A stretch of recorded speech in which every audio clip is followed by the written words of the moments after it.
So where does the book say we should use this? Is it just for like huge life changes or scary pieces? Okay, let's get into it. We're looking at a technique today that's, well, it's gotten super popular, mostly because it sounds almost too simple, right? But people really swear by it. Yeah, it definitely has that reputation. So we're doing a deep dive into the idea behind Mel Robbins' book, The 5-Second Rule. Exactly. And our goal here, just using the info from the book itself, is to unpack what this rule actually is. And maybe more importantly, why it's supposed to work, why it's framed as this, powerful tool for getting yourself moving. Right. What's the mechanism the book proposes? It feels a bit strange at first glance. You know you need to do something. Maybe it's just getting out of bed, could be sending that awkward email, or even just speaking up when you have an idea. Yeah, common sticking points. And the rule just says, count down, 5, 4, 3, 2, 1, and then just do it. That's the essence of it, yeah. The book doesn't present it as just some random gimmick, though. Okay. It's framed as almost a science-based way to sidestep your brain's own resistance.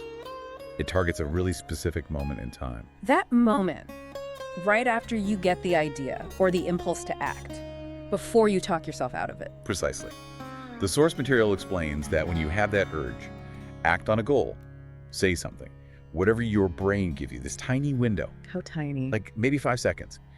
And if you don't physically move or take some kind of action within that window, yeah, your brain hits the brakes. That's how the book puts it. The sort of emergency brake system. The part that floods you with doubt or fear or just a million reasons not to do the thing.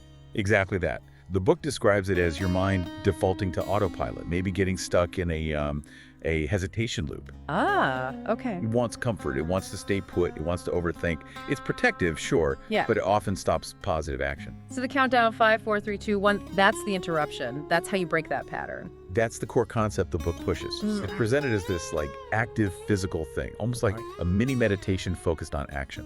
Counting backwards isn't automatic, right? It takes just enough mental focus to kind of derail that subconscious pattern of fear and hesitation. Okay, interesting. The book suggests it bypasses the analytical part of the brain, the prefrontal cortex that wants to overthink. And instead, it activates the parts linked to intentional action.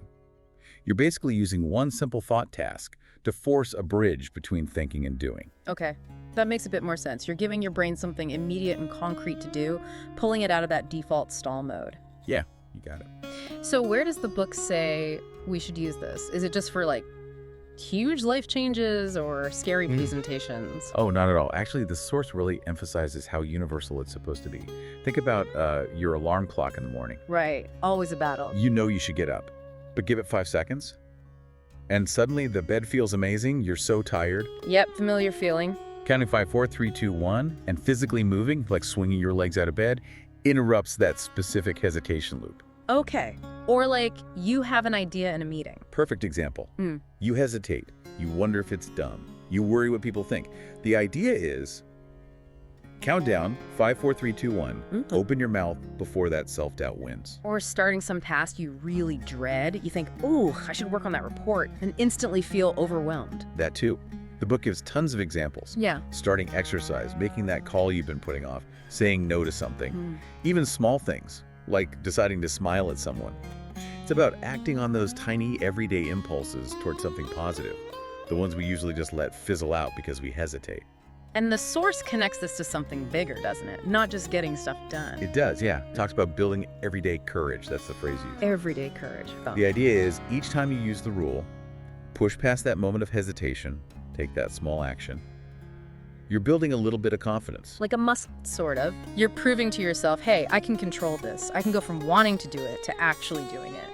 And over time, the book argues, those small acts add up. So it's less about suddenly becoming fearless and more about training yourself to act even with the fear or the doubt, just in these really small, manageable steps. That's a really good way to summarize it, I think. The rule is presented as this practical tool. Yeah. Get out of your head, get into action, making courage more of a habit, less of a, rare heroic moment. Right.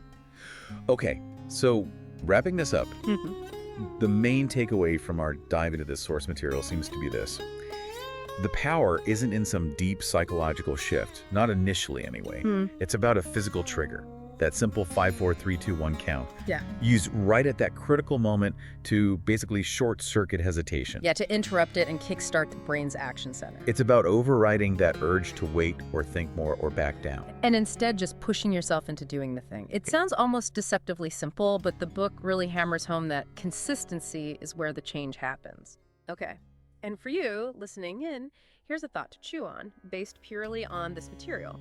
If consistently using this rule means acting within those 5 seconds every time you feel an impulse that lines up with a goal or a positive step, how might all those tiny accumulated acts of everyday courage start to shift things? Not just your daily habits, maybe, but your whole path towards what you actually want to achieve.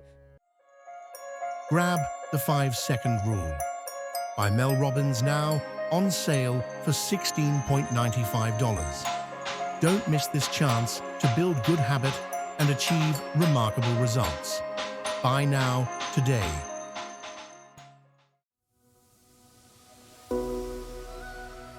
Like and subscribe for more Bookhaven podcasts.